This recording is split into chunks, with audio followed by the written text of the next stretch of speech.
Good day, and welcome to the Scotts Miracle-Gro Company's first quarter 2021 earnings conference call. Today's conference is being recorded. At this time, I would like to turn the conference over to Jim King. Please go ahead. Good morning, everyone, and welcome to the Scotts Miracle-Gro first quarter conference call.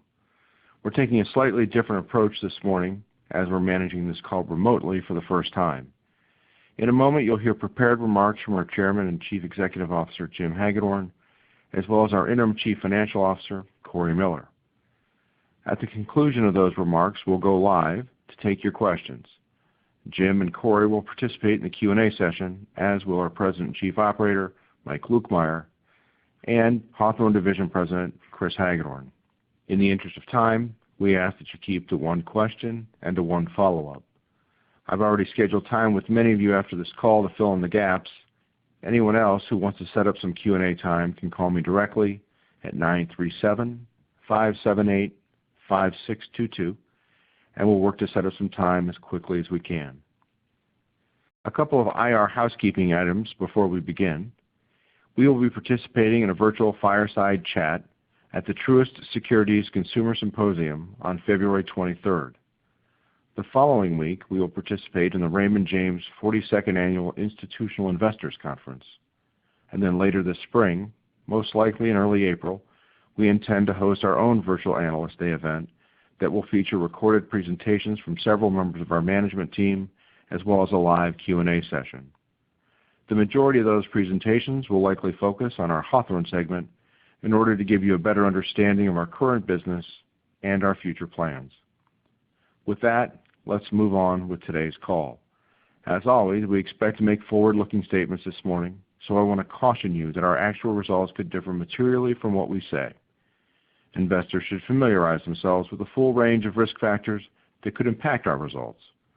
Those are filed with our Form 10-K, which is filed with the Securities and Exchange Commission. I also want to remind everyone that today's call is being recorded. An archived version of the call will be made available on our website, as will a transcript of the call.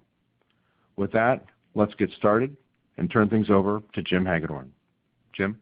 Thanks, Jim, and good morning, everyone. Three things are clear when looking at the results we announced this morning. First, the business continues to benefit from America's renewed love of gardening that resulted in millions of new customers entering our category last spring.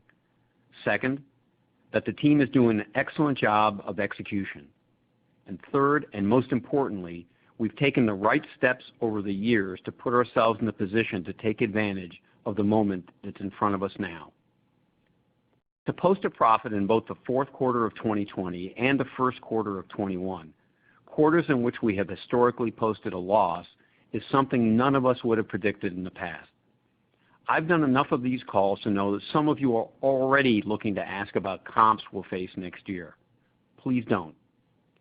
That's not on the radar screen right now. Instead, we remain laser focused on driving as hard as we can in 21. That attack plan mentality is working. Entering February, both major business segments remain ahead of our best case scenarios.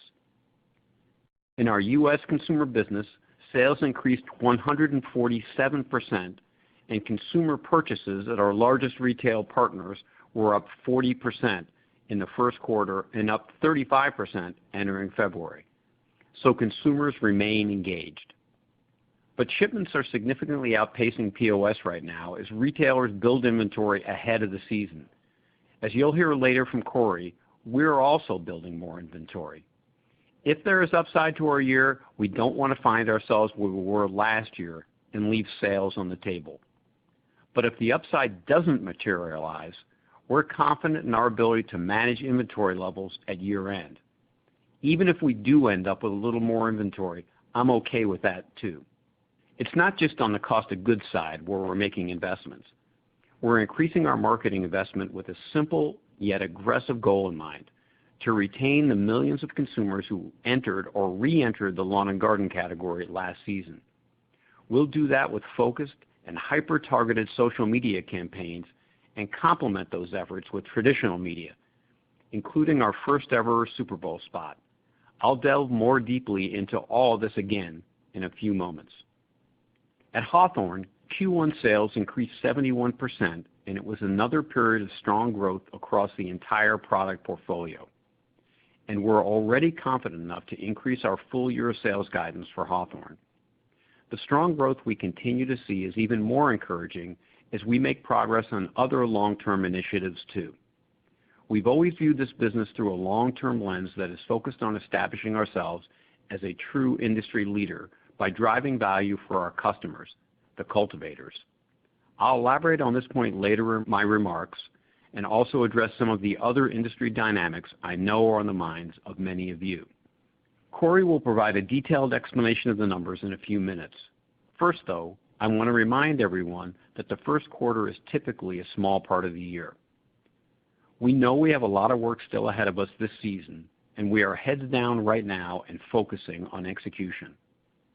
This morning, I want to give you an update on the steps we've taken since our last call to drive the business, not just in 21, but in the long run. Before I do, I want to share just a few thoughts on some of the organizational changes we've made recently. I welcome Corey to this call, and I'm confident in telling all of you he's an extremely qualified and capable member of this team.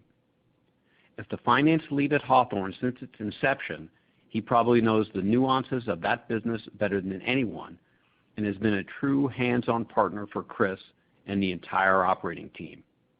I'm sure you'll all soon discover that Corey will add a lot of value to these calls.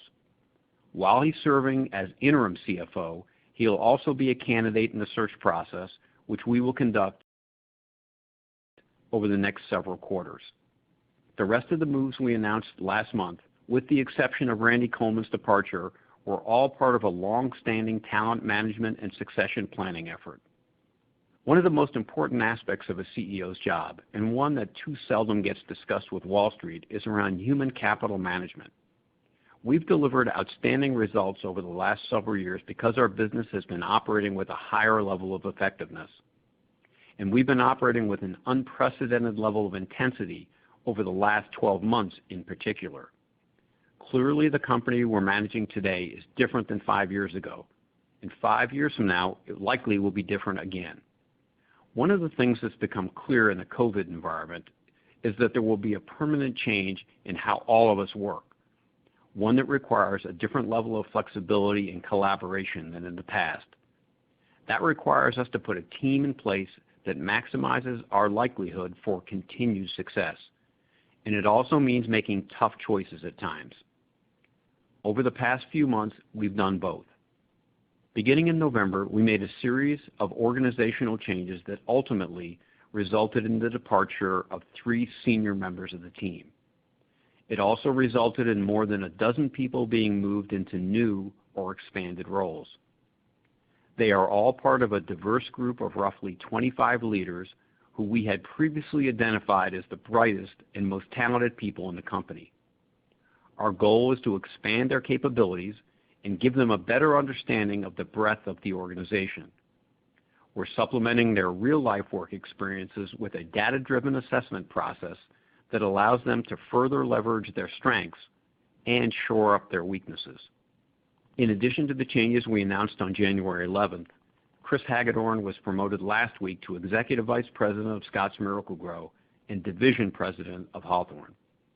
Dan Paradiso was named Senior Vice President and Chief Operating Officer of Hawthorne. Chris and Dan have been working closely together as partners for the past 2 years. Hawthorne was established as an operating segment in fiscal 2017 and had revenue of $287 million that year, double the year before because of acquisitions. Our guidance for 2021 would suggest Hawthorne revenue this year of at least $1.2 billion, and we haven't done an acquisition since 2018. The business has become more complex, and the industry is clearly at an important inflection point with an incredibly bright future. Chris has demonstrated the vision and leadership skills we believe are needed to take Hawthorne to the next level. Having Dan at his side as his operating partner will give Chris more freedom to refine our strategy for Hawthorne while also ensuring we meet the near-term needs of the business and our customers. Every single person who has taken on a new or expanded role in recent months will be part of the group leading this company in the future. These moves are purposeful. They are power plays and are all about creating the next generation of executive leadership. So let's turn the conversation back to running the business and an update on our activity. Let's start with U.S. consumer. We told you on our last call that we were striving to over-deliver on the guidance we provided for the full year. We're increasingly optimistic we can accomplish that goal, and our team has been working hard to do so. They remain confident in our ability to retain the millions of consumers who joined the lawn and garden category last season, as well as invite another new group to that movement. This Sunday, during the second quarter of the Super Bowl, you'll see our first ever TV commercial specially created for this event. It will feature a series of A-list celebrities and athletes who all enjoy their backyards and the outdoors and will help us communicate a simple message: keep growing. Our CMO, Josh Peoples, told you last quarter we were evolving to have a year-round conversation with consumers. And we didn't simply want to talk about our brands, we wanted to focus on the activity of gardening. We've been engaging with consumers throughout the winter, spending 3 times more in media last quarter than we have ever at this point in the year. Keeping those consumers engaged and motivated is the goal of the Super Bowl initiative, which is part of an 8-week kickoff to the biggest lawn and garden season ever. As you know, the reality of COVID has certainly created a tailwind for our business. While we believe some level of remote work will be permanent, including for Scotts, a lot of people will eventually go back to their offices, back to their kids' soccer games, and once again head off on summer vacations. But that doesn't mean they'll have to give up their garden or their lawn. We're working hard to make sure they don't. We view the broad reach of the Super Bowl as a good investment, especially given the other PR and marketing activation that comes with it. And the timing is right too. Consumers are getting restless this time of year. They want to get back outside. They want to do yard work again. The ability to talk to most of the country at one time makes sense and is a strong complement to the hyper-focus of our digital outreach efforts. On that front, we continue to invest behind our analytical capabilities to drive effective and more targeted messages to specific demographic groups. The delivery of those messages will be more precisely timed to coincide with seasonal growing patterns, retailer promotional efforts, or more simply, the weather outside. We will coordinate our outreach with many of our retail partners, making sure our efforts complement theirs and also leverage promotional activity we expect throughout the season. As it relates to our retail partners, we can't say enough about their engagement. They're leaning in to a greater degree than we've ever seen, and that's true in all channels. They see lawn and garden as one of their most attractive categories in 21.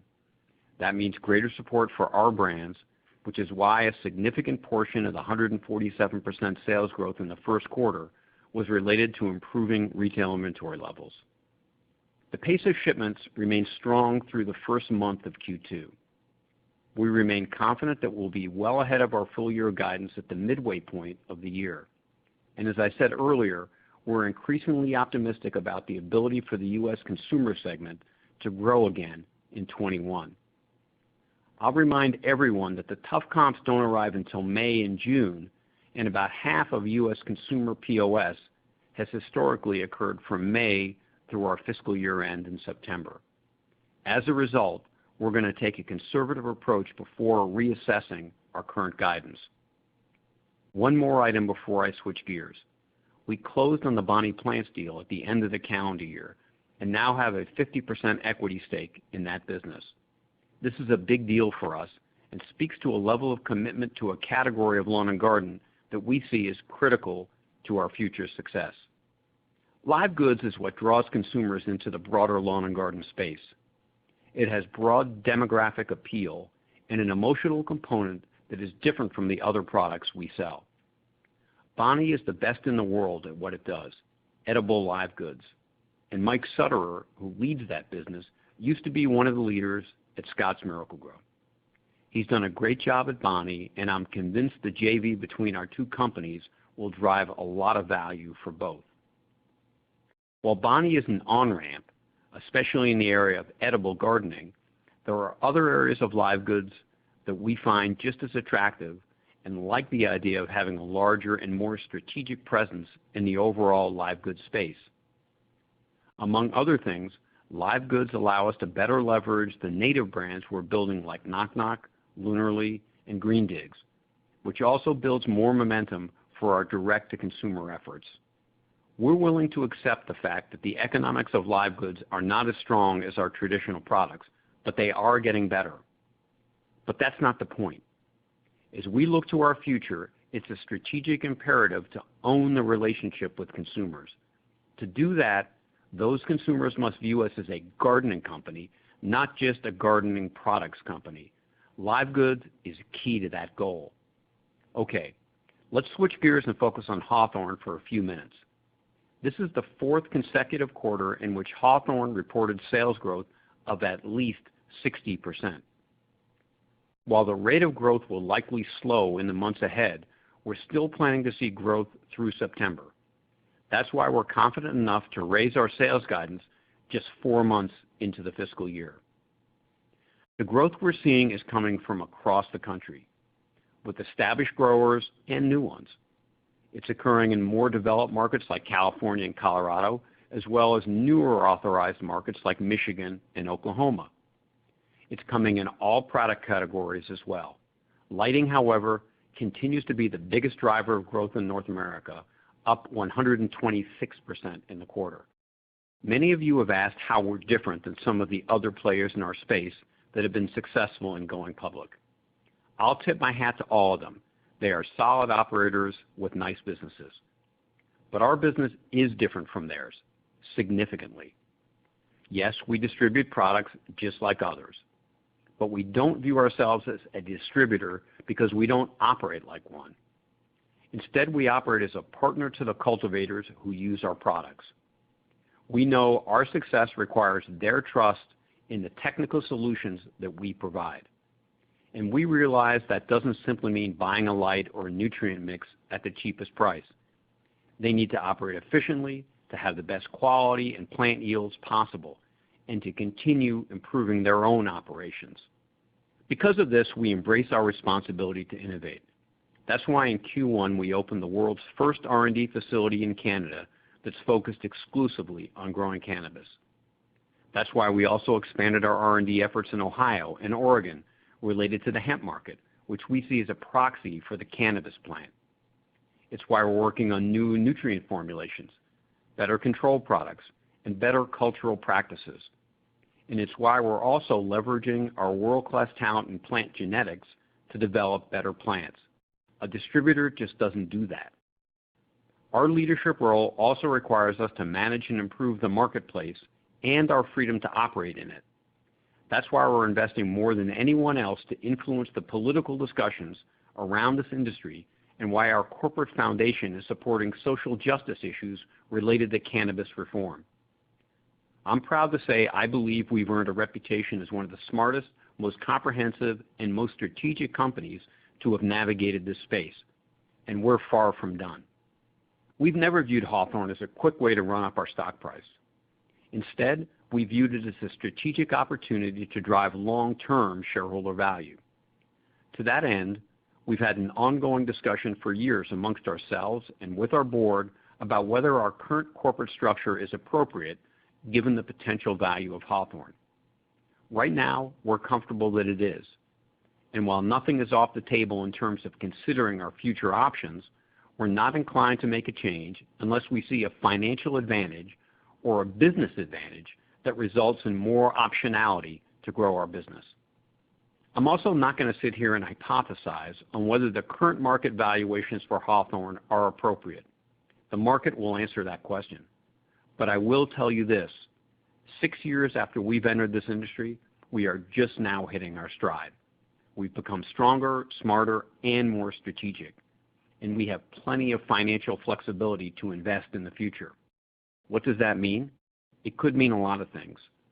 Clearly, we like our portfolio right now, but we're actively looking in adjacent categories to further strengthen it.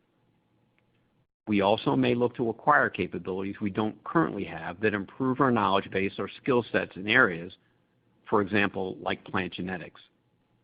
While it's pretty easy to see this industry has tremendous upside, it's difficult to predict the pace of that change. Our banks have been tremendous partners, and we appreciate their support as we've been pioneering in this space. That partnership will remain important as we explore a wider array of options to explore where and how to put money to work. Our continued free cash flow, coupled with our borrowing capacity, gives us the ability to pursue M&A in both Hawthorne and the U.S. consumer business, while also maintaining the flexibility to return more cash to shareholders. We also have the ability to invest in areas like marketing, R&D, and supply chain to take advantage of the opportunities right in front of us, while also better positioning our businesses for the future. And we have the benefit of our deep bench of talent being nurtured as our future leaders. Those of you who know me also know that I don't obsess about our near-term results, but I truly feel bullish about where we stand right now. I'm highly confident in our guidance and our near-term outlook, but I feel even better about what the future holds. A big part of my optimism is due to my partnership with Mike Lukemire, who continues to excel at running the business every day. His leadership on the operational side of the business has allowed me to focus more time on strategy and issues like capital structure and talent management. Mostly, though, it allows me to focus more time on the significant opportunities that we see in front of us to drive shareholder value. With that, I want to turn the call over to Corey to discuss the financials. Thanks, Jim, and hello, everyone. I appreciate Jim's kind words. It's a privilege for me to talk with all of you today, and I'd like to start by taking a moment to introduce myself.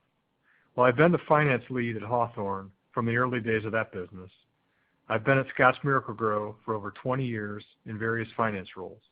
Most of that time has been spent supporting the U.S. consumer business. However, I also worked in our external reporting group and as the head of internal audit. Although I've not had a public-facing role, I have a comprehensive understanding of the financials and a deep knowledge of the business. I have worked alongside previous CFOs, including Randy, to help them understand the details of the business and to prepare for their interactions with all of you.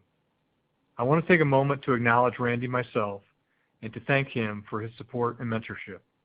My goal here today is to pick up where he left off, adding color and context to the results we announced today and discussing our outlook for the balance of the fiscal year. So let's jump in. Jim said on our last call that this year could be difficult to predict at times. He also said we'd keep you apprised of any changes to our outlook and adjust our guidance as needed. It only took one quarter for that prediction to prove true. The headline for the first quarter is that sales growth was significantly higher than we expected in our U.S. consumer business. That was due in part to the timing of preseason inventory builds by our retailers. That volume also meant our gross margin rate in the quarter was unusually strong. Those benefits were tempered a bit for two reasons. First, we started to see the impact of emerging input costs. Second, we decided to further increase our marketing investment. We expect both of those trends to continue. I'll come back to these topics later, but I want to start by going straight to our bottom line. In Q1, we reported adjusted net income of $22.2 million, or 39 cents per share. This compares to a loss in the same quarter last year of $62.4 million, or $1.12 per share. This is the first time we've reported a profit in the first quarter. The quarter was driven by the 147% sales growth we reported in the U.S. consumer segment. We had expected sales growth to be in line with or slightly ahead of the 90% growth we reported in Q4. POS growth remained strong in the first quarter, up 40% versus last year. We saw consumer support of all of our brands, Scotts, Miracle-Gro, Ortho, and Tomcat, as well as Roundup.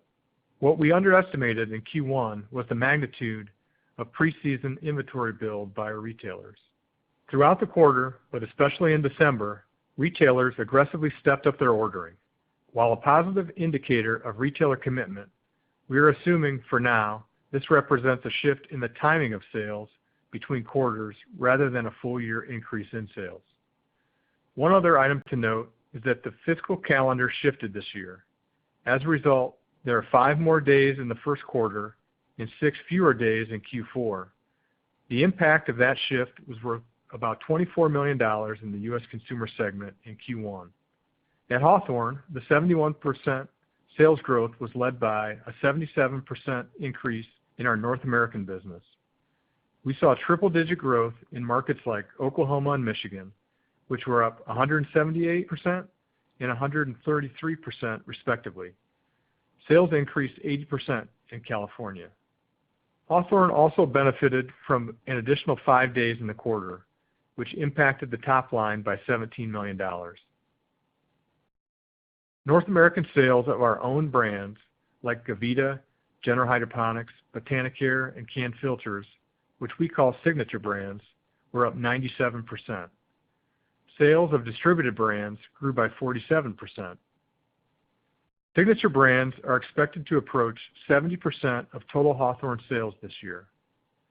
This percentage is significantly higher than our closest competitors, who primarily sell third-party products.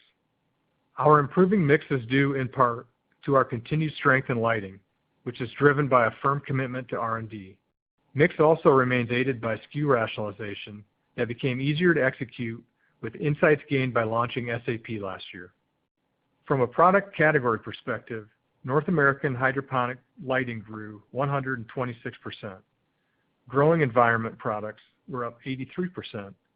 Nutrients increased 53%, and growing media was up 40%. Favorable product mix in Hawthorne helped contribute to a 340 basis point improvement in gross margin rate for the segment in a quarter.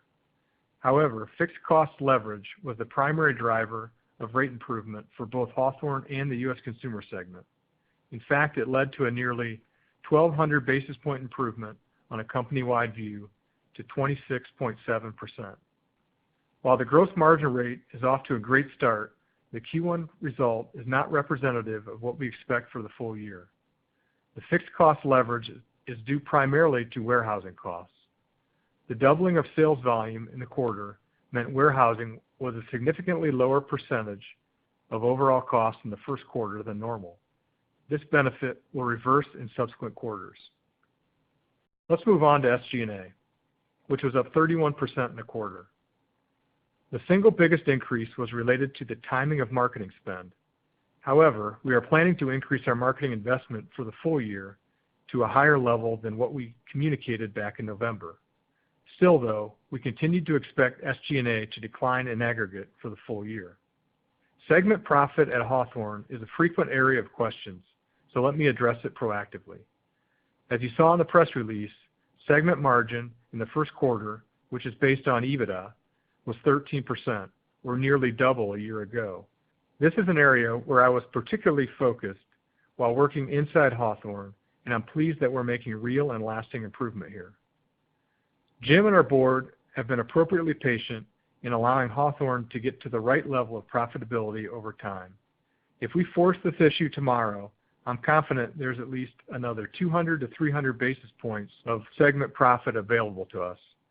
However, we continue to make smart investments in sales, supply chain, marketing, R&D, public affairs, and in simply building a deeper and better bench of talent. Jim's comment a few minutes ago about taking a long-term approach to driving value in Hawthorne is right on point. We're building a moat around the business and behaving like a true industry leader. I'm convinced the business can gain further market share and also take advantage of emerging markets on the East Coast. Before I wrap up comments on the quarter, I have a couple housekeeping items worth pointing out. First, you may notice share count is 1.3 million higher than a year ago. This is due to using diluted shares in the current quarter because we reported a profit. We used the lower basic share number in the prior year, which is required when reporting a loss. And finally, Jim mentioned that we recently closed on the Bonnie transaction and now have a 50% equity stake in the business. At that level of ownership, Bonnie results will not be consolidated into our financials. However, the income we earn from the business will run through the P&L differently than in the past. Our previous stake was based on a financing arrangement, and our earnings from the business were derived from commission, royalties, and interest. These showed up on three different lines of our P&L. Commission affected the sales line, royalties were recorded as other income, and interest was recorded as other non-operating income. Beginning in Q2, everything will run through the earnings from equity line on the P&L. The actual year-over-year impact on the 21 adjusted EPS is likely in the range of 12 to 15 cents. In Q4 of last year, consistent with prior years, we recorded a non-cash fair value adjustment related to the annual revaluation of our option to buy a portion of Bonnie. That was a benefit to our 2020 P&L of $12 million and will not repeat in this fiscal year. The Bonnie discussion is actually a good transition for an update on our full year guidance. So let me provide you an update on where we stand. We remain committed to the fiscal year 21 adjusted non-GAAP EPS of $8 to $8.40 per share. To be clear, the Bonnie transaction was not in our previous guidance. In addition, based on our strong start and current outlook for Hawthorne, we are increasing our guidance for sales growth in that business to a range of 20 to 30%. This compares to our previous range of 15 to 20%. The likely increase in commodity cost, however, coupled with previous unplanned increases in SG&A, is expected to mostly offset these benefits. We now expect SG&A to decline 3 to 8% from last year's level. Previously, we said SG&A would decline 6 to 11%. The company-wide adjusted gross margin rate, which we initially said would decline about 50 basis points in fiscal 21, is now expected to decline 125 to 175 basis points compared to 20. We expect the gross margin rate pressure to become apparent in the second quarter. Since our Q4 call, we have increased our internal forecast to further build our own inventory. While about 3/4 of our total commodity costs are locked entering February, we're behind our normal monthly pace on urea and resin due to this higher inventory forecast. In addition, we're seeing cost pressures from those two commodities in particular, and also see some emerging cost pressures related to distribution. These cost pressures will likely decrease the gross margin rate in our U.S. consumer business, which we previously expected to be flat. We still expect Hawthorne gross margin to be in line with our original guidance for the year. However, the higher sales growth in the Hawthorne segment puts even more negative pressure on the company-wide gross margin rate. We would expect both segments to see strong sales growth in the second quarter, but below our Q1 growth rates. U.S. consumer sales will likely increase upwards of 20% during that period. Hawthorne sales will likely grow at twice that rate. Before we take your questions, I want to say I share Jim's optimism about our full year outlook. We are well ahead of where we expected to be 4 months into the year, and we expect to be well ahead of our full year guidance when we report Q2 earnings in May. Given last year's record second half, we know we have our work cut out for us in the months ahead. Still, the momentum in Hawthorne continues to drive that business to new levels. And we're also taking all of the right steps in the U.S. consumer business with the peak of the lawn and garden season fast approaching. Thank you for your time this morning. Let me turn things back over to our operator so we can open the lineup for your questions. Thank you. If you would like to ask a question, please signal by pressing *1 on your telephone keypad. If you're using a speakerphone, please make sure your mute function is turned off to allow your signal to reach our equipment. Again, press *1 to ask a question. And we will take our first question from Bill Chappell with Truist Securities. Thanks. Good morning. Hey, Bill.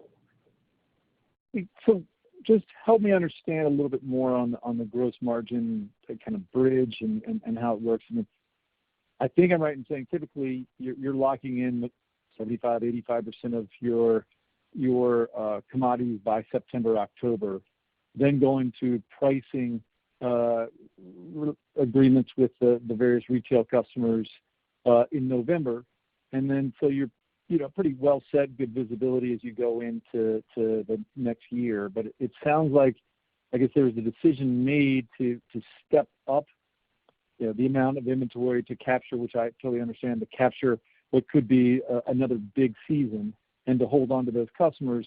And so as a result, you're not covered for that excess inventory you built, and at the same time, the inventory and the commodity costs went up, and so it had already priced. So that's where we are. Is that the right way to think about it? I just want to make sure I understand the dynamics. Corey and Mike, you guys want to take that one? Yeah, hi, this is Corey. I think you have parts of that that are on. If you look at where we're at today with our commodity costs, we are about 75% locked for the year. But we are looking at building inventory over the second half of our year to get in a position to better fulfill the needs of the customers. So as we are looking to build our own inventory, our forecast went up, which will require more urea, resin, and just internal distribution costs than we originally built the forecast. Those are the areas where we're seeing some pressure. So as we have an outlook from this period of time going forward, we're making sure that we have a conservative approach on pricing in those areas for those inputs, and feel like we've captured what we think the gross margin rate will be in the go-forward plan. Okay. So think about it. Go ahead. Go ahead, Bill. I'm sorry. No, Mike, please go ahead. Think about it as if we're flat, we pretty much have as business as usual. We're building that it could be higher, and so those costs could come into play. So we're building ahead, and we're expecting I'm an optimist, so I've got optimists, and I want to be ready. And so if the sales aren't there, then I think we're more than usually covered. But if the sales are there, then there is cost pressures at a higher rate. Gotcha. But just to kind of finish the thought but at the same point, we're in February, so while you have the excess inventory or excess costs on the forecast, you're not baking in upside to sales at this point because we haven't really kicked off the season. Is that fair?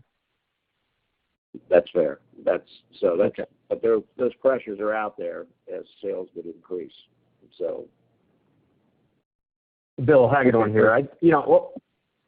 What I would throw out there is that we've talked about this plenty of times, that we sort of run with kind of three sets of numbers. One is the numbers we tell you guys. One is the numbers that we build our incentive plan off of with the board, and one is called Mike's internal operating plan, which would be the highest of them. Mike is operating somewhere toward his own plan, and I agree with it, and you would too if you were completely familiar with it. Mike's bigger concern, honestly, based on how we feel about this year, is that we can't make enough product for this year. So I think that try to back into it from that sort of way of looking at it, and I think it'd be easier to understand what we're talking about. Okay, that's great. I think I'd understand. And then just one follow-up for Corey or Chris if he's on. There's a lot of noise about legislation on cannabis. I think I'm right in saying that the most impactful would be kind of on the commerce side and banking laws changing.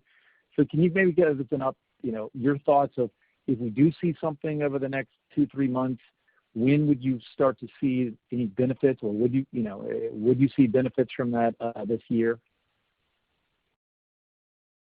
All right, I'll start with that one, and then Chris can pick it up. While I'm sort of sad when I look at people talking about taxation and stuff, I think the Democrats in both the House and the Senate are much more open-minded. The banking committee, we've talked a lot about sort of banking and taxation as being, sort of ridiculous, kind of quirtrons in the commerce of marijuana in states where it's legal. And so the banking committee is now chaired by our own Sherrod Brown from Ohio. And we've spent a lot of time talking to sort of both delegations in the Senate, but lately on the Democratic side. And I think we're pretty comfortable over time that you're going to start to see normalization.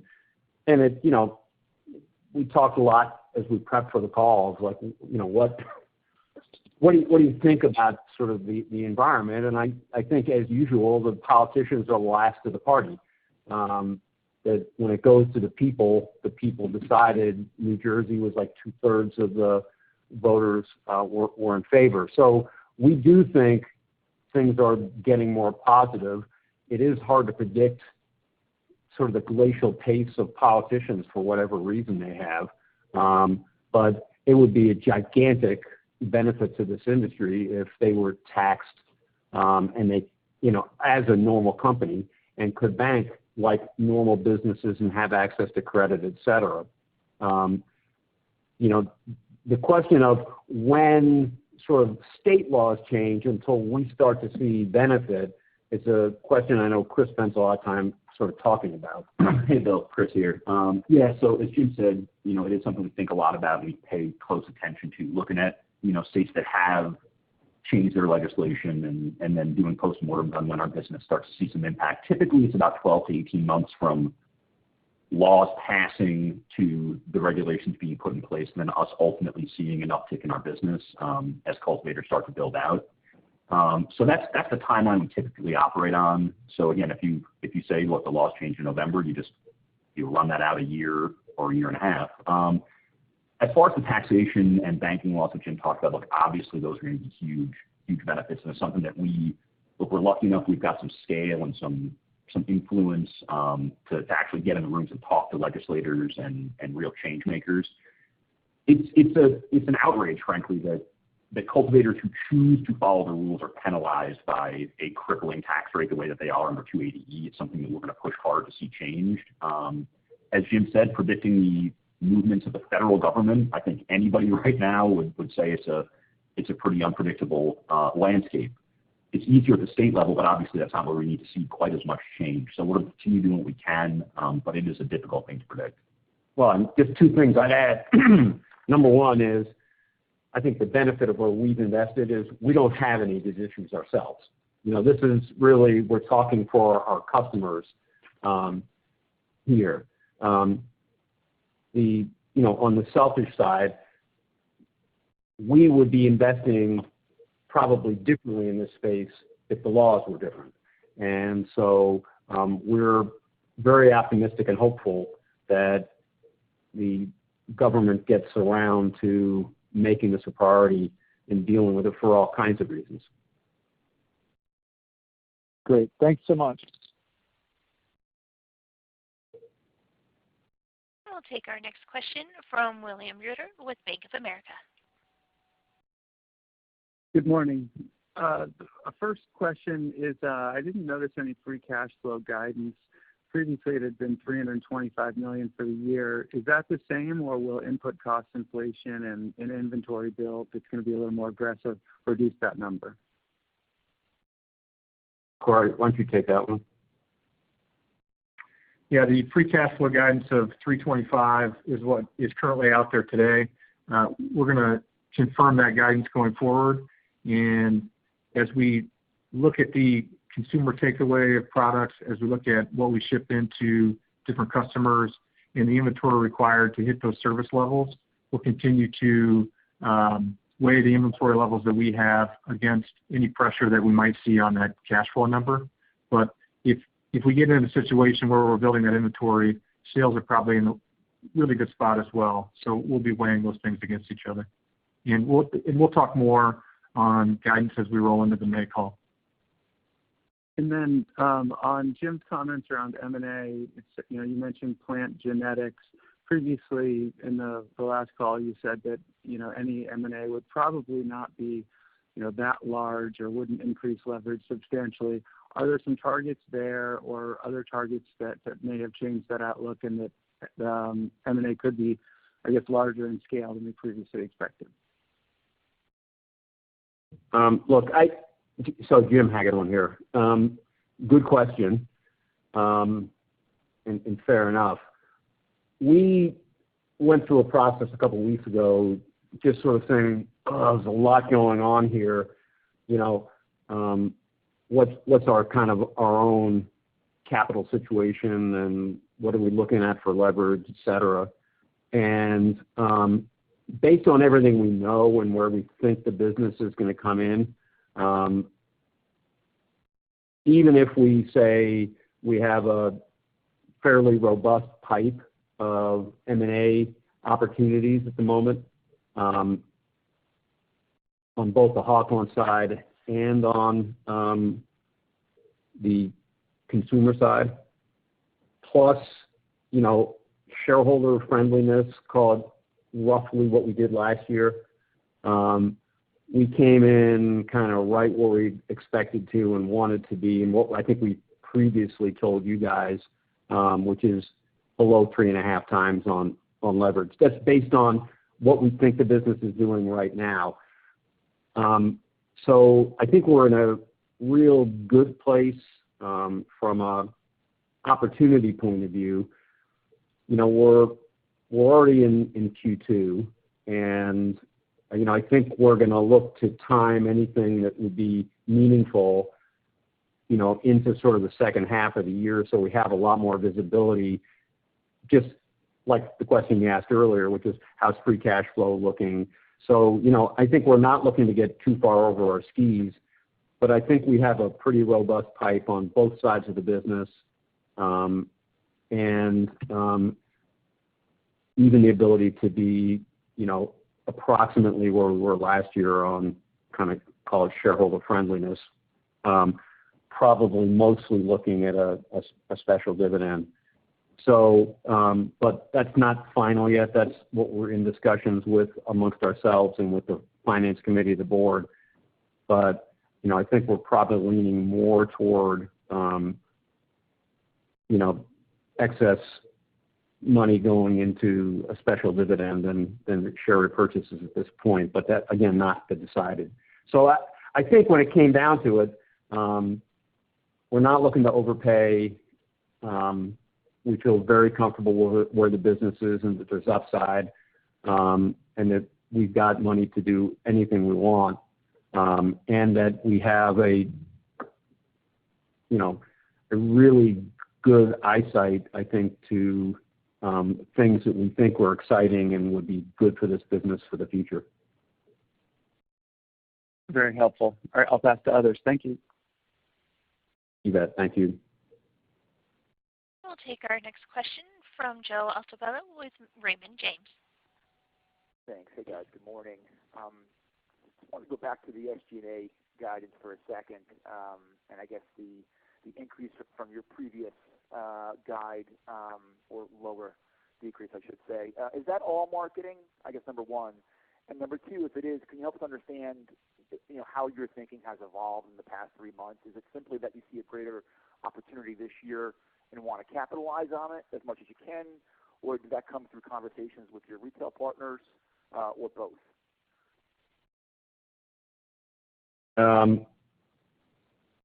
Mike, why don't you just talk to how you view the sort of opportunity landscape for 21, the relationship with the big retailers, and then I think it's best then we can talk to Corey just about how he's feeling about just SG&A in general. But I do think that it's a very exciting time to sort of be at Scotts, and it's I don't think we've ever had sort of better or more optimism amongst all of our partners for the season. So, Mike? Yeah. Hey, Joe. this landscape is totally changed. So you really can't think about it like we traditionally said, the big three, blah, blah, blah, promotional. The activity, and we ran a bunch of commercials, seasonal. It is a dynamic of a continual conversation with the consumers. And what we're doing is we're constantly talking to them, engaging with them. We're seeing that lift that they want to garden, they want to take care of their home, and we're communicating. So the marketing that we used to do would probably be 500 pieces, and we're doing millions. It's a daily conversation. We're making investments. We're engaging with them. We're tying it back with the retailers. We're changing the way we're promoting. There's promotional activity, but it's more targeted. It's more specific. We're going to go across all channels. And we want about the convenience and keeping them engaged in the business and really helping them with their health and wellness at the home. So when we look at it, we say there's an opportunity every day to engage with them and talk to them about, whether it's in your house or outside, and that is following all the way through in our thought process. So the engagement on the spend is dynamic to the consumer interaction, and we're going to continue to build that. I don't see that like as a one-time event. I see it as a continuous improvement to capture the growth. And where do you see your share? You want to add to that, Jim? What's our share of voice? It's always been enormous. I'm curious. It sounds like it's going up. It's definitely going up. We learned a lot last year. I would say we were 100% of the share of voice last year. It was, only toward the end, sort of when it became safe. And I'm not calling anybody out on that, but I'm saying when nobody knew what was happening, when nobody understood essentiality, we got behind our own business, and I think we were probably 100% of the entire industry voice for many months during the sort of height of the season last year. This year, I assume there'll be some other people messing around in the space. The thing is, we ain't messing around. And the retailers, the relationship that we have with our retailers today is so much more healthy. And it wasn't bad before. It was just we didn't know any better. Today, the marketers on Scott's side and the retail side are super engaged, working together on a daily basis, doing what Mike talked about. Store up. It used to be that like Crabtree and his folks would have a relationship with, the merchants. Mike and I would do the sort of top-to-top stuff, and that was pretty much it. Now the marketeers are involved, and as important to that is store ops. It turns out that, I think we all thought store ops people were just a pain in the neck. And I don't know, part of it is the fact that they get what we're doing in lawn and garden, and they see how important it is to their stores. But it turns out when you bring the store ops people in with merchants, with the marketeers, with the top-to-top discussions that Mike and I have kind of always had, it is a much healthier environment where everybody's relying on each other to drive the business. And it's pretty exciting. And that's also driving not just work that we're doing for lawn and garden, but work that pretty much every one of the retailers, both directly and online, uses social media. Everything is up. I think probably the one thing that's down, other than the Super Bowl thing, is probably, broadcast and cable television. I think as people are starting to get more and more intelligent about our sort of online spend.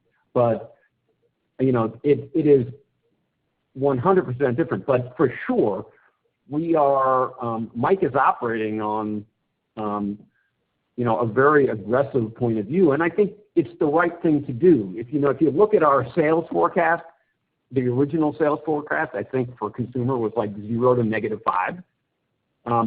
We just don't accept that, okay? The retailers didn't accept that.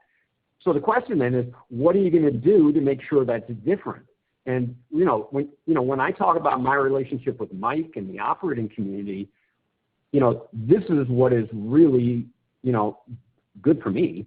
I think good for the shareholders, but for me anyway, is that Mike is one of these guys who sleeps smartly. We have a conversation about, like, what are we going to do to drive the consumers and keep the ones we have, and if we can, drive the business harder. Remember,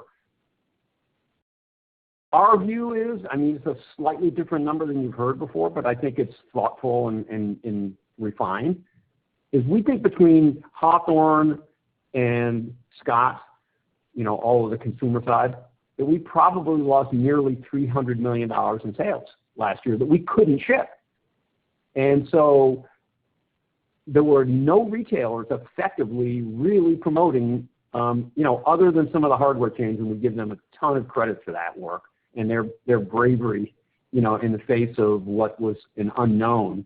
But people weren't promoting last year. We didn't have the product we needed, you know, so that when I say to Mike, we want to keep those customers and grow the business if we can, which is completely different than what we threw out to you guys of 0 to -5.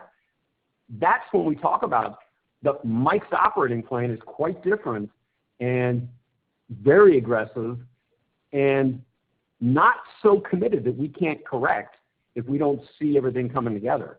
And right now, if I were you all taking anything out of this call, it's having sort of first quarter POS of +40, I think it was, and through the end of the month, like +35 or some bullshit, you know, something like that.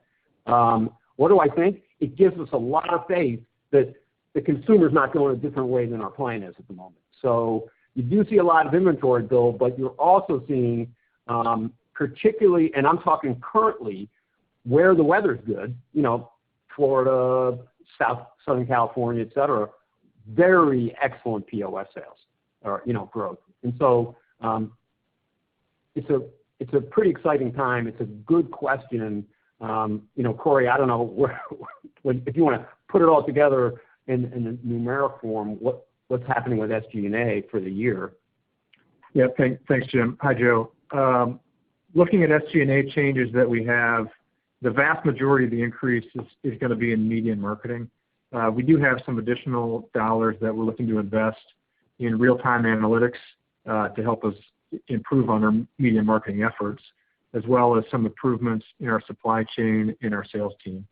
So if you look at the increases that we called out, though, the majority is within media and marketing. Okay. Thank you, guys. I appreciate it. We'll take our next question from Eric Bouchard with Cleveland Research. Thank you. Hey, dude. Just good morning. A little bit of clarity. What I hear you doing is taking kind of 100 basis points out of gross margin versus the old guidance and adding $25 million to SG&A and doing nothing with the sales guide. And so it's almost like you're giving us the worst case on the margin and nothing on the sales line. And so I guess it's an observation. I guess my question is, like, what you're outlining on the margin line kind of only happens if the sales line ends up being better, or is there a greater cost of doing business?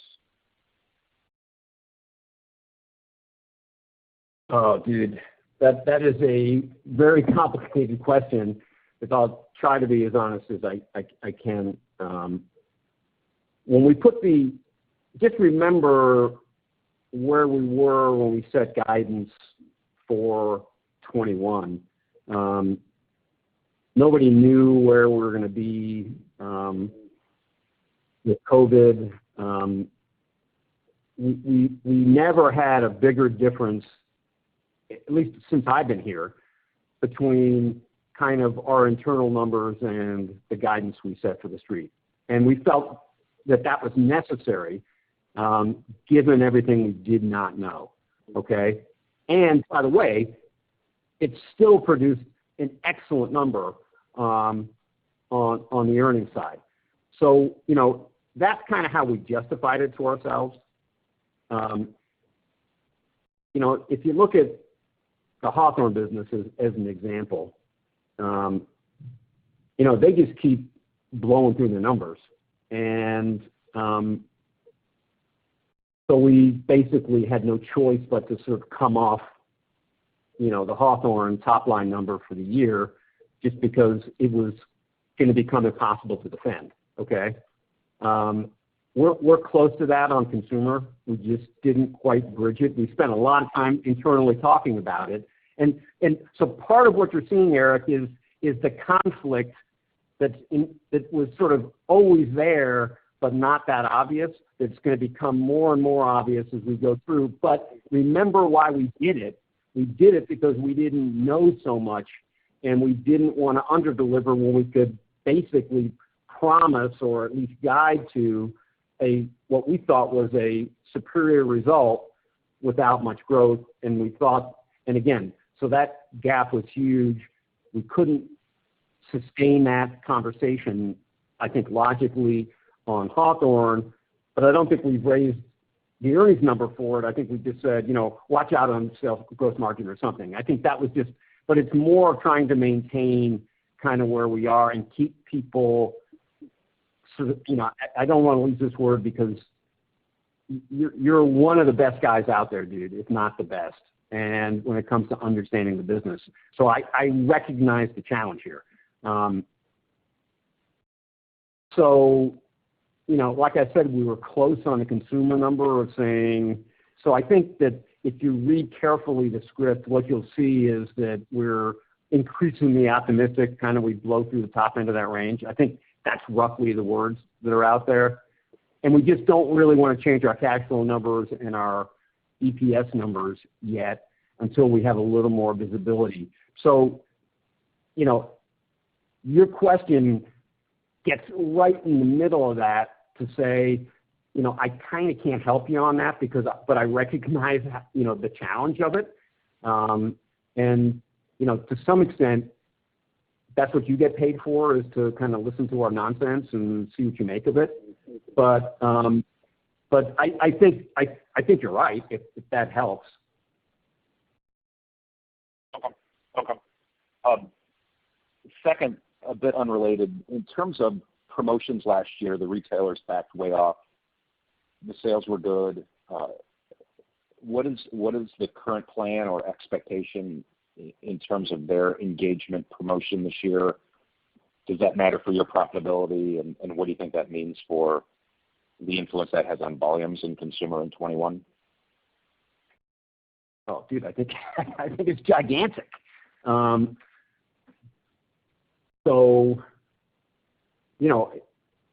It is not an exaggeration to say if we make Mike's numbers, our numbers will look a lot better on sort of what you guys care about.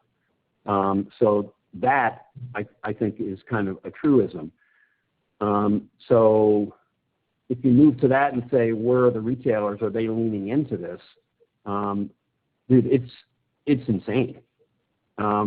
Retailers are not just buying the inventory because they want it. They want to sell it. And all of them are planning to move that stuff off the shelf, and so are we. Part of the problem that is, it's not a problem. Eric, we talked about this. We've talked about this for years. I couldn't really get the retailers there, this commitment to Black Friday events.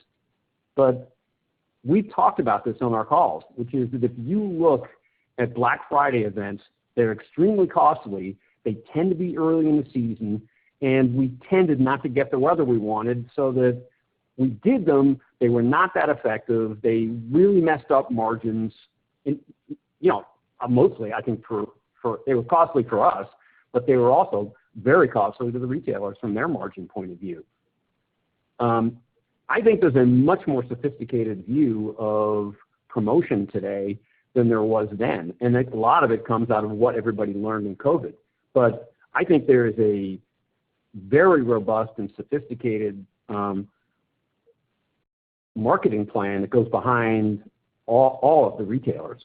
And I have never seen a more unified group of people who recognize that lawn and garden is a extremely important category to lead the year off on. And, I also think that, listen, your reports are always one of those things that include a lot of views of the retail merchant relationship, what's on the shelf.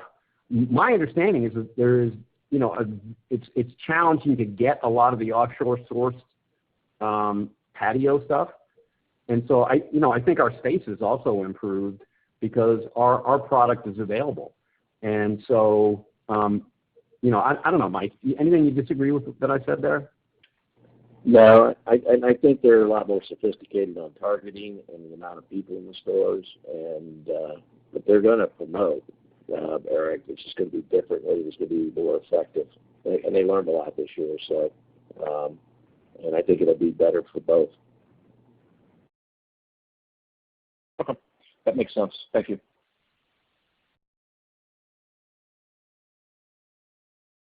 We'll take our next question from John Anderson with William Blair. Morning, everybody. Hi, John.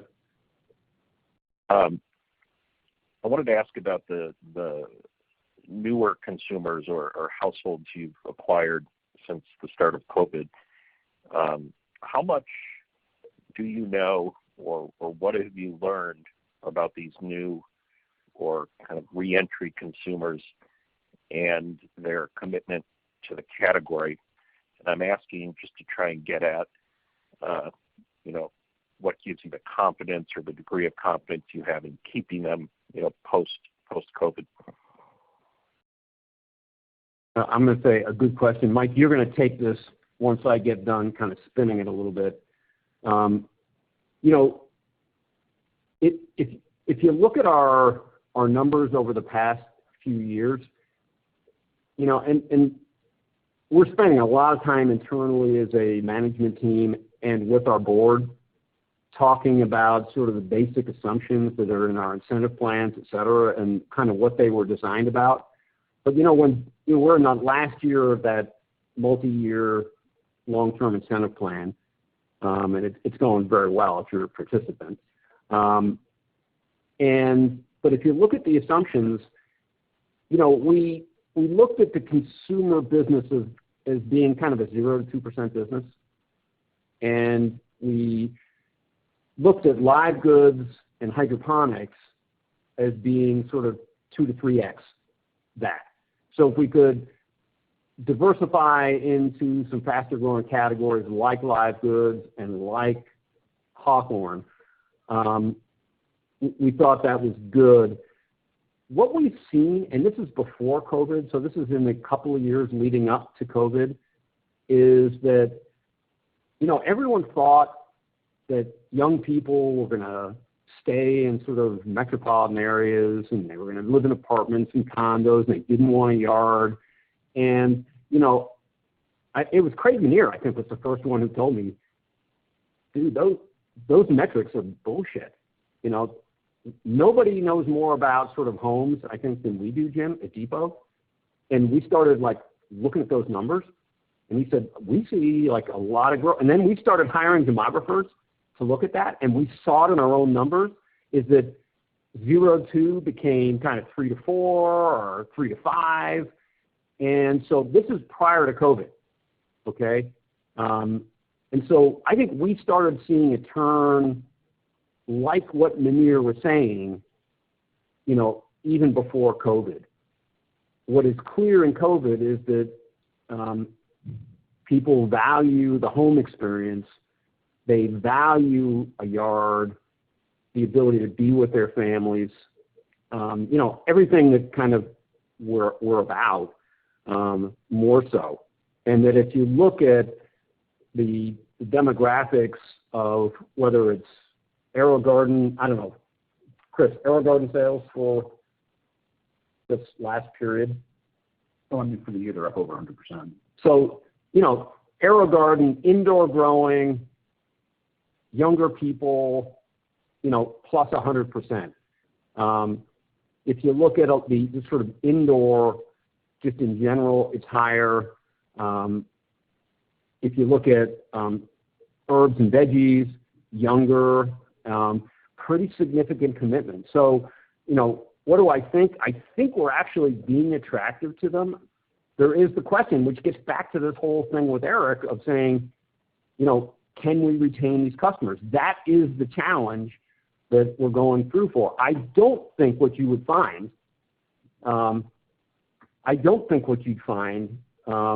is less commitment to the space. We've got survey data that says the vast majority of people who participated this year not only intend to do it again, but intend to do it even bigger. And that's true of my wife and I. Now we don't fit in that young people category, but I think we're typical, actually, which is we've never really done our own garden before. It's just kind of pathetic to say. We've always had people do it for us. Up here we've done it ourselves, and we learned what worked and what didn't work, and we want a better garden. It was a very important thing for us. We'd come back if we went somewhere for a day. The first thing we'd say is, "How's the garden look?" It was like one of our kids or something. A lot of people felt that way. So, Mike, you want to talk about sort of what we're doing to maintain and how important sort of the younger gardeners are to us? Well, we're talking to them every day, just even from how the media. We got so much analytics. Jim and I are sitting here. We're getting popped from all the marketers on how we're engaging. We have we're just talking differently to the consumer. It is not the traditional gardener from how you look at it. And I think from that is they're talking to us about convenience. We've stepped up our D2C activity, the convenience of getting in. They want to know more. Food is a big thing, food supply and safety. And that engagement there is a curiosity in improving that whole home. And we're getting that. Our data is so much better than we ever had in our conversations, and it's tied to the marketing effort. And then we're going to create products. We've created some digitally native brands that relate better, like Knock Knock and Lunar, which are tied to their home and their improvement, and Green Digs, which is the whole.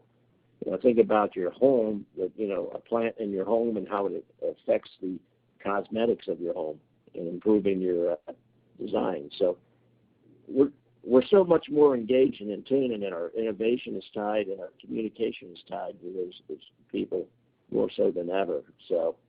And that's how we're trying to capture them and communicate with them. And I mean, I'm probably more optimistic. I can go on and on, but we're getting feedback, and we're talking to them, and we're relating to them, and it's happening.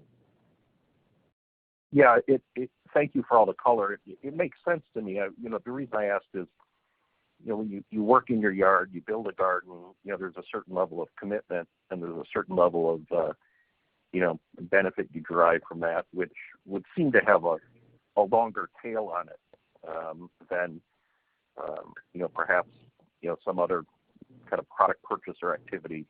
So that's helpful. Thank you.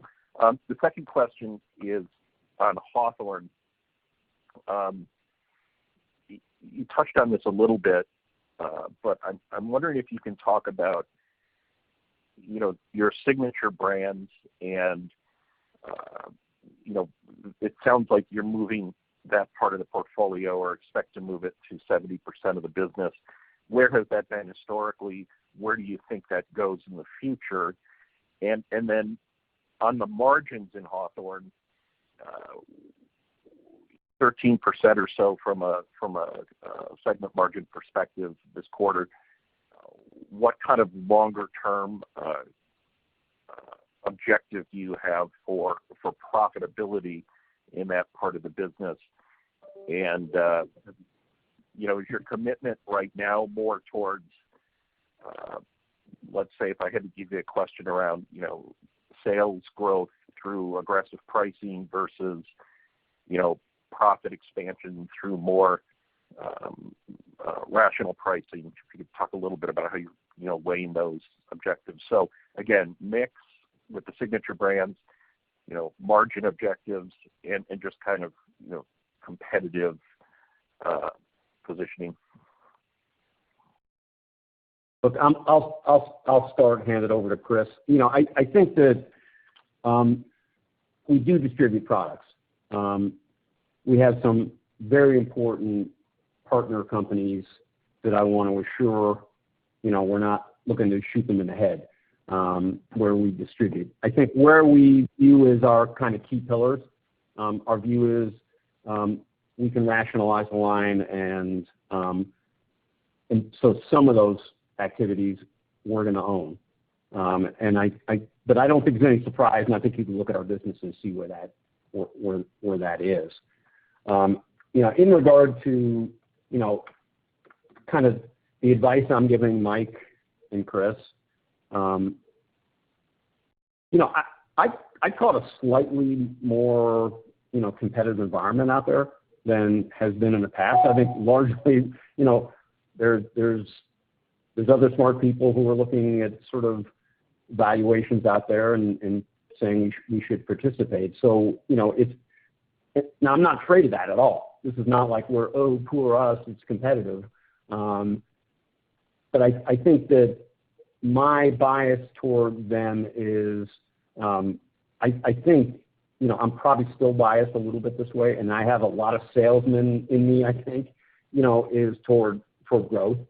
I don't think it would be I don't think making a choice that said, because by the way, I am bothered like a son of a bitch on what's happening to some of the commodities that I think are completely unjustified when it comes to pricing, and that you're hearing about, kind of for the first time from us, but we're kind of on it right now as well. This idea of sort of plastics, ocean freight, domestic freight, insurance, it's a bunch of damn nonsense that people are taking the kind of pricing they're taking on that stuff. I think it's really bad for America, and I think it's really bad for America that, the folks that now run D.C. think that they should take, tax rates up by 33% on companies like us. It's seriously like, what the hell? So, I'm pretty much biased on sales growth with these guys, and when it comes to competing, I'm all for that. And I wouldn't make a choice right now to sort of take excessive amount of pricing. We've very much looked at the Hawthorne programs and simplified them. There's infinitely fewer versions of our programs. They're very focused, especially when it comes to competition. We like that. Anyway, I'm just saying, I don't want to take all your shit, Chris. All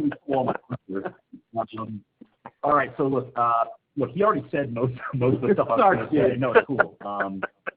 In terms of our ratio of sort of owned, what we call signature brands and business relative to distributed, I think 70% is probably about where we want to be.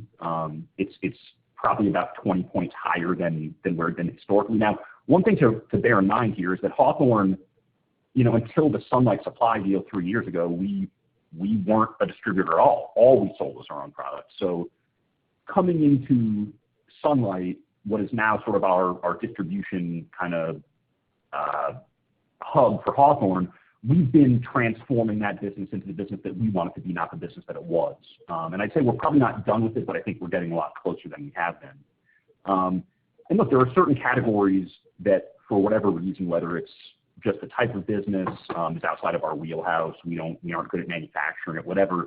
There's certain products that our consumers are always going to want that we might not necessarily want to be in the business of making. And as Jim said, we've got some really key strategic vendor partners that we have no intention of moving on from, who partner with us in a really excellent way. I also agree with Jim in terms of balancing sort of aggression in terms of trying to take and maintain market share relative to profitability. I think we are still, look, we've been at this for about 6 years at Hawthorne. I still think we are at the infancy of this industry.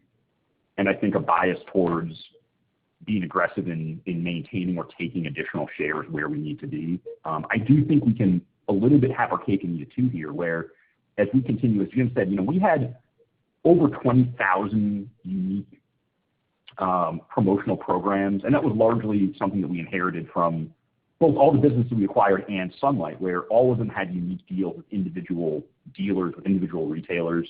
And we've gone through a really comprehensive process over the past year and really simplified it, as Jim said. So we're still promoting. I think we're doing it much, much smarter, much more precisely. And Jim alluded to the competition. Look, we talked about it in his scripted portion. There are people going public in this space, acquiring a lot of money and being very aggressive. And I think we need to take that competition seriously. We do. And I think we use the breadth of our portfolio, all the products we offer, along with targeted promotion to make sure that we're defending our share. So my bias is going to be towards growth ahead of profitability. But again, I think we can deliver pretty good margin numbers while attacking the growth numbers as well. Now, Corey, if you want to talk about long-term kind of margin numbers for Hawthorne, obviously it's something you've worked on for years. Sure. Thanks, Chris. John, I know that if you go back a couple of years, we've talked about trying to get to 15% from an earnings, from a segment earnings percent. We're still trying to get to that target. So we're balancing the march to 15% against spending against promotions and going out and capturing additional share of space. And we're going to continue doing that. We want to grow the category. We want to grow Hawthorne within the category. So we're going to continue focusing on that, but we never lose sight of the fact that we're trying to get back to that 15% segment. And one thing just to add on to signature brand mix, if you look at signature brands and you look at the growth we've had, a lot of that growth is related to the innovation we've had in our products. A big piece of our signature brands is our lighting portfolio. We introduced an LED light a little over a year ago, and the growth of that LED light, along with the other lights that we have in the market, have really driven up the total lighting business that we have, taking the signature brand mix up with it. So, we think that 70 is about right, though, and we're not looking to deviate from that number and drive that number either up or down. Thanks. That's really, really helpful. I'm going to cheat and squeeze one more in if I can. Just wanted to ask about Roundup. I think there were some decision points that maybe you were coming up to on Roundup with the relationship with Bayer. Any update there in terms of milestones or thoughts or plans on that business? Thanks. Yeah, so I'm looking through a video link at my lawyer. It is a good question. The answer is yes. We had a opportunity to leave the relationship. I don't know, probably about 3 weeks ago. We moved over the last, call it 18 months. Every single board meeting had a segment on, as we led up to that decision, what we're going to do, and with very sort of eyes wide open visibility at the board level on that decision, or at least the recommendation that the management made, which was to let that option expire. I'm not going to say that anybody's perfect in this. I can tell you one thing: we independently believe in the safety of the product, and that's because we've done our own work to look at that. I have an ex-EPA administrator on our board who has also had a oversized voice as we've made decisions. So we're very comfortable with the safety of the product. I'm generally supportive of Bayer's work to put this behind them, and I think they've made a lot of progress on that. We look at the contribution that Roundup makes to our business versus the value of the option that we had, and we just believe that we were comfortable continuing. And the business continues to perform well, and not only last year, but has continued to perform through the first quarter well. So, the answer is yes, we did have an option. It was not that attractive to us, and we elected to continue. So, Ivan, anything you would add to that? No, I think that's well put. We've been in conversation with Bayer about this over the months, and we're comfortable with how they're handling their risk on it, and continue to get good retailer and consumer engagement. And so for all those reasons that you listed, Jim, I think we decided to move on from that. Thanks so much. Anyway, question number 3, there you go.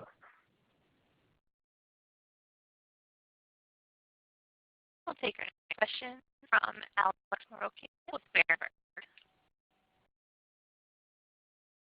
Good morning, guys. Thanks for fitting me in. My first one's for Chris. Obviously, the recent news focus for Hawthorne has been the cannabis opportunity. However, can you give us a sense of the current vertical farming market and discuss any growth in your partners there? Yeah, vertical farming is something we keep an eye on. Obviously, it was one of the initial sort of guiding tenets for the formation of Hawthorne. Candidly, it's not something we've seen the degree of growth in that we'd hoped. I just think it's hard to grow food profitably in an arrangement like that. The way that it exists currently, we're seeing more and more people put money into it. Elon Musk's brother, Kimball Musk, has been investing aggressively in vertical farming. We've seen a lot of new people entering the space and attempting to make it work. We obviously encourage all of that.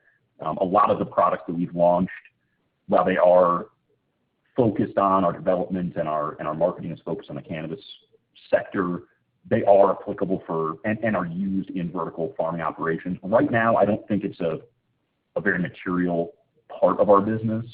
Again, we continue to market things there as sort of a secondary focus for us. But right now, I'd say it's in such a nascent stage that it's not really something that's. Is it different in Europe on our radar? Europe, it is different. You're seeing.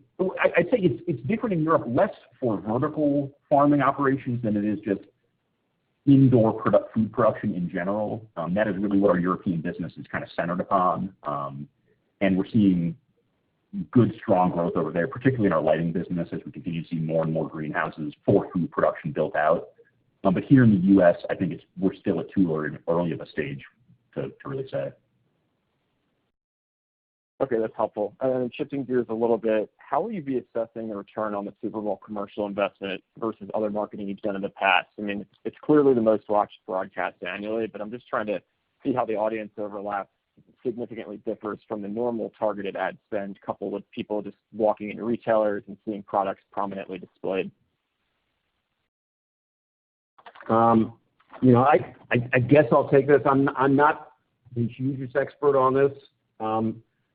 When I first started running, kind of a business that I was responsible for, it was our English business, and this dates me a little bit, but there was really only 4 channels in the UK.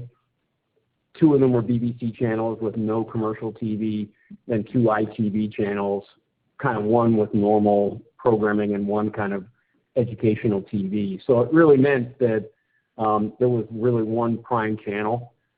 And there was this show at the time called Coronation Street, which like 40% or something like that of all UK televisions were tuned to.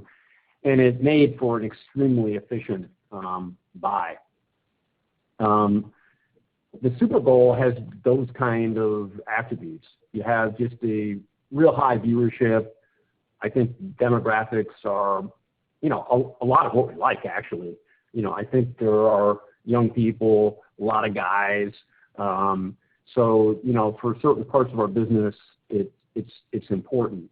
So I think when you look at a sort of cost per thousand, and you look at sort of modern, I don't know what, whether it's YouTube and Facebook and Instagram, and you look at the sort of the power, TikTok, the power of those buys are pretty powerful when you look at sort of reach. I think the Super Bowl is like that.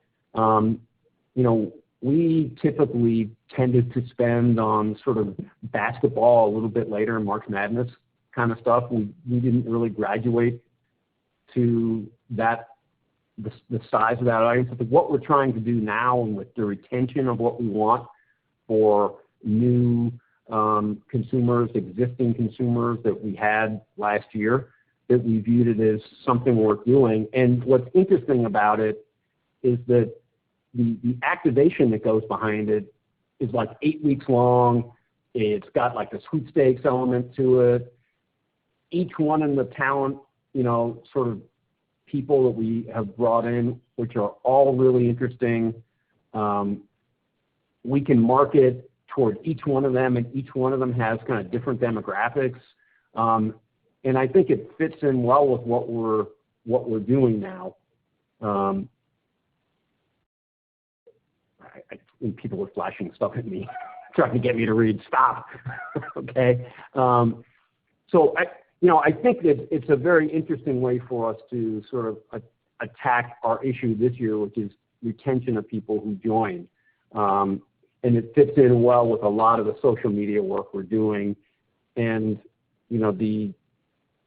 the marketing team, I think, is completely on their game here, with almost no rules from Mike and myself as far as how we attack these consumers. So attack them, meaning we communicate and, promote ourselves to them. Mike, would you add anything to this? I think it's that definition of gardening is significant at home, and we're hitting it really hard. And so it allows us to cascade and reset with all these new consumers. And I think that's setting the tone for where we're going versus how we traditionally looked at it. So I'm optimistic it's going to be very effective because I got much higher numbers than what we're sharing. All right, that's very helpful. Did that guys, and good luck with everything. Thank you. Jim, you want to clarify Roundup or not? Do we think? Yeah, why don't you, Jim? If it's not clear, and this must be because we're getting feedback somehow, we have stayed in the relationship and we have not exercised an option to leave the relationship with Bayer. So we are continuing our relationship with Bayer in regard to Roundup, just in case that was not clear. All right, Kathy, I believe that is all the questions that we have in the queue today, so we appreciate everybody joining us. We'll be issuing press releases in the next couple of weeks regarding our participation in both the Truist and Raymond James events. And again, if people have follow-up questions and want to reach out to me directly today or anytime during the week, I'm at 937-578-5622. Thanks, everybody, for joining us, and we'll talk to you again soon. That concludes today's presentation. Thank you for your participation. You may now disconnect.